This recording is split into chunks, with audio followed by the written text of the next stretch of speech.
Good afternoon students. इस video के माध्यम से हम लोग क्लास क्या होता है, उपवाक्य यानी खंड वाक्य भी उसको कहते हैं, यह क्या होता है, कैसे पहचानते हैं, कितने प्रकार का होता है और इसके द्वारा किस किस प्रकार के वाक्यों का निर्माण होता है, इन सारे विषयों के विषय में इस चैप्टर के अंतर्गत अध्ययन करें। इसके पहले वाले वीडियो के अंतर्गत फ्रेज क्या होता है, वाक्यांश क्या होता है, उसके विषय में चर्चा की गई। फ्रेज शब्दों का एक समूह होता है जिसका कुछ अर्थ तो होता है लेकिन पूर्ण भाव व्यक्त नहीं करता और इसमें प्रेडिकेट पार्ट नहीं होता, यानी सब्जेक्ट प्रेडिकेट आप नहीं छाड़ सकते। यह किसी वाक्य या उपवाक्य का एक अंग होता है, भाग होता है। जैसे इन द मॉर्निंग, सवेरे। A little boy of this village, इस गांव का एक छोटा लड़का। गो ऑन, जारी रखना। मेड ऑफ गोल्ड, सोने का बना हुआ। इन टाइम, समय। ये क्या है? ये फ्रेज है। फ्रेज जो काम करता है, अगर नाउन का काम करता है तो नाउन फ्रेज करते हैं, एडजेक्टिव का काम करता है तो एडजेक्टिव फ्रेज, एडवर्ब का काम तो एडवर्बियल फ्रेज, वर्ब का काम करता है तो फ्रेजल वर्ब कह देते हैं, प्रीपोजिशन का काम करता था प्रीपोजिशनल फ्रेज।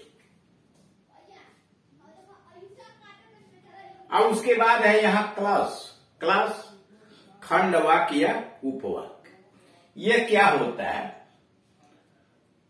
खंड वाक्य किसी भी वाक्य का एक अंश होता है, एक भाग होता है, जिसका अपना सब्जेक्ट और प्रेडिकेट होता है। खंड वाक्य यानी उपवाक्य किसी भी वाक्य का एक भाग है, एक अंश है, जिसका अपना सब्जेक्ट और प्रेडिकेट होता है।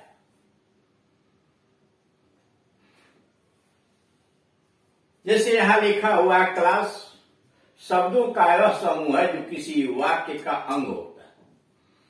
मतलब शब्दों का वह ग्रुप, वह समूह जो किसी वाक्य का एक भाग होता है और जिसका अपना सब्जेक्ट और प्रेडिकेट यानी उद्देश्य और विधेय होता है। बात वही है, यानी उपवाक्य किसी वाक्य का एक भाग है, एक अंश है, जिसका अपना सब्जेक्ट और प्रेडिकेट होता है। A clause is a group of words. उपवाक्य शब्दों का वह समूह है which forms part of a sentence, जो किसी वाक्य के एक भाग का निर्माण करता है। Which forms a part of a sentence, जो किसी वाक्य के भाग का निर्माण करता है। कंटेन सब्जेक्ट एंड प्रेडिकेट, और इसमें सब्जेक्ट प्रेडिकेट होता है, उद्देश्य और विधेय होता है। प्रत्येक क्लास के अंतर्गत एक फाइनाइट वर्ब होती है। किसी भी वाक्य में कितने उपवाक्य आए हुए हैं, कितने क्लाजेज हैं, यह फाइनाइट वर्ब को गिन करके यानी मुख्य क्रिया को गिन लीजिए। अगर किसी वाक्य में 4 मुख्य क्रिया हैं तो इसका मतलब वह वाक्य 4 उपवाक्यों से मिलकर बना है। यानी अंत में आपने यह समझा कि शब्दों का वह समूह जो किसी वाक्य के भाग का निर्माण करता है वह कहलाता है उपवाक्य, क्लास, और जिसका अपना सब्जेक्ट और प्रेडिकेट होता है। सीधे अर्थ में कहिए कि उपवाक्य किसी वाक्य का भाग होता है जिसका अपना सब्जेक्ट और प्रेडिकेट होता है। और जब सब्जेक्ट प्रेडिकेट आप कह देंगे तो कम से कम 2 शब्द तो होंगे, तो शब्दों का समूह तो अपने आप वो बन जाएगा।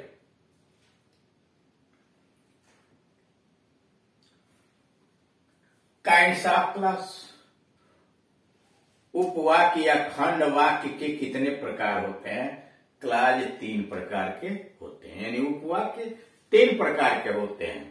प्रिंसिपल क्लास यानी प्रधान उपवाक्य या मुख्य उपवाक्य। कोऑर्डिनेट क्लास, समान पदीय उपवाक्य। सबऑर्डिनेट क्लास, आश्रित उपवाक्य यानी उपवाक्य 3 प्रकार के हुए, principal clause, coordinate clause, subordinate clause. Principal clause का मतलब प्रधान उपवाक्य या मुख्य उपवाक्य। कोऑर्डिनेट क्लॉज का मतलब समान पदी या समानाधिकरण उपवाक्य। और सबऑर्डिनेट क्लॉज का मतलब आश्रित उपवाक्य। अब आइए, प्रिंसिपल क्लॉज कहते किसको? मुख्य उपवाक्य। यह वाक्य का मुख्य भाग होता है, मुख्य उपवाक्य होता है।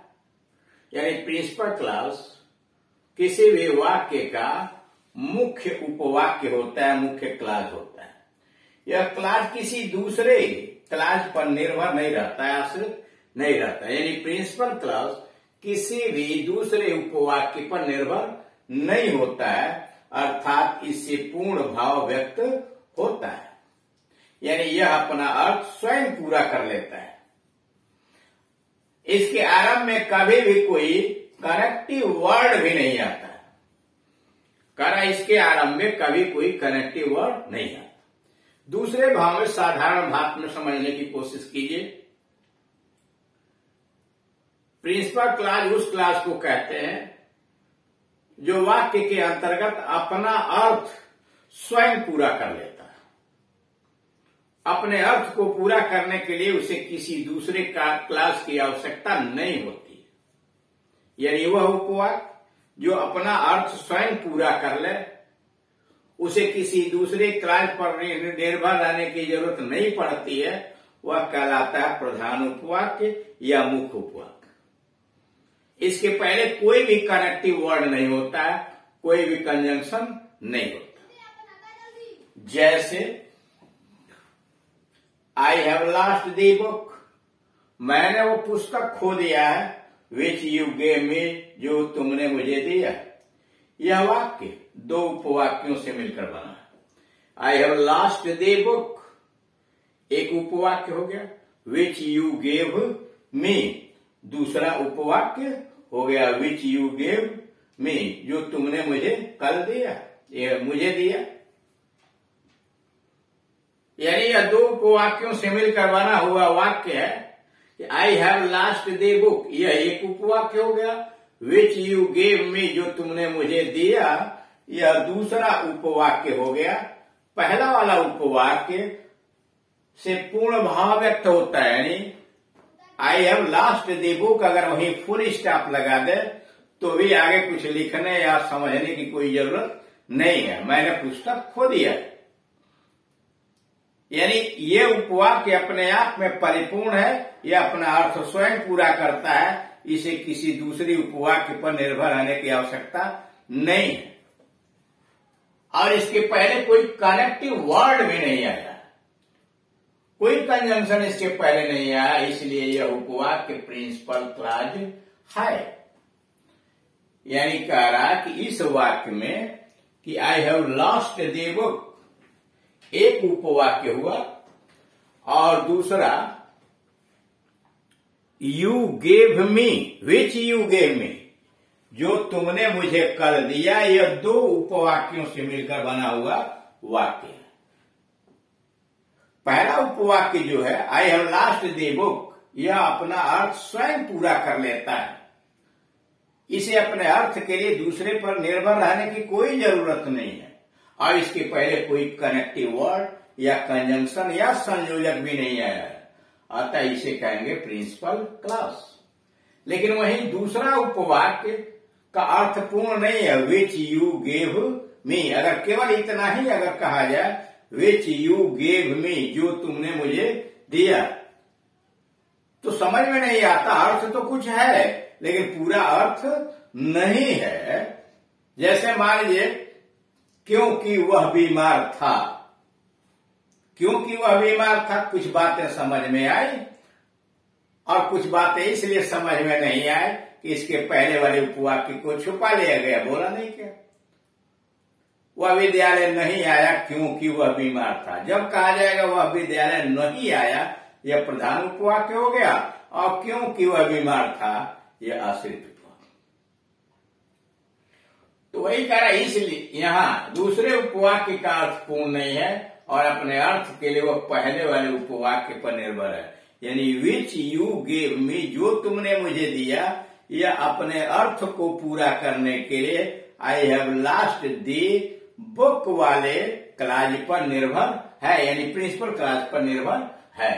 इसके पहले कनेक्टिव वर्ड विच भी लगा हुआ, यानी इसके पहले जोड़ने वाला शब्द विच लगा है, अतः यह सबऑर्डिनेट क्लाज एडजेक्टिव क्लाज है। यानी सबऑर्डिनेट का एक भाग एडजेक्टिव क्लाज होता है। चूंकि which you gave me book की विशेषता बता रहा है, तो यह सबऑर्डिनेट यानी आश्रित उपवाक्य में एडजेक्टिव क्लास कहलाएगा।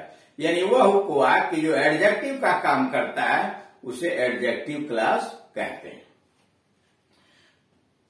अब आइए कोऑर्डिनेट क्लास, समान पदीय उपवाक्य या समानाधिकरण उपवाक्य। कोऑर्डिनेट क्लास वह उपवाक्य है जो संपूर्ण सेंटेंस का एक भाग होते हुए भी अपने अर्थ में पूर्ण होता है। कोऑर्डिनेट क्लाज वह उपवाक्य है जो संपूर्ण सेंटेंस का एक भाग होते हुए भी, एक पार्ट होते हुए भी अपने अर्थ में पूर्ण होता है और अपने अर्थ के लिए किसी अन्य क्लाज पर आश्रित नहीं होता है। यह अपने पहले वाले उपवाक्य से कोऑर्डिनेटिंग कंजंक्शन से जुड़ा रहता है।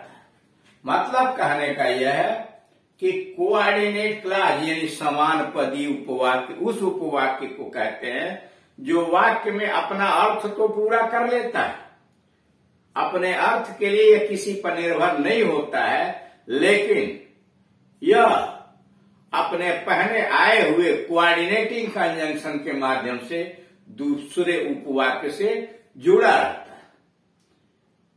प्रिंसिपल क्लाज और कोऑर्डिनेट क्लाज के अंतर्गत बस इतना ही अंतर है कि प्रिंसिपल क्लाज अपना अर्थ भी पूरा कर लेता है, लेकिन उसके पहले कोई कनेक्टिव वर्ड नहीं होता। कोऑर्डिनेट क्लाज अपना अर्थ पूरा करता है, लेकिन उसके पहले कोऑर्डिनेटिंग कंजंक्शन आता है और वह किसी दूसरे उपवाक्य से उसी के माध्यम से जुड़ा रहता है। जैसे यहां उदाहरण दिया गया है, दी सन रोज, पहला वाक्य लिखा गया दी सन रोज एंड द फॉग डिसअपीयर्ड, सूरज निकल गया और कुहरा छट गया। दी फॉग डिसअपीयर्ड, कुहरा छट गया। आलोक वर्क हार्ड, आलोक ने मेहनत की, बट डिड नॉट पास, लेकिन पास नहीं हुआ। वाक्य नंबर 1 में एंड दी फॉग डिसअपीयर्ड और कुहरा छट गया, तथा वाक्य नंबर 2 में बट डिड नॉट पास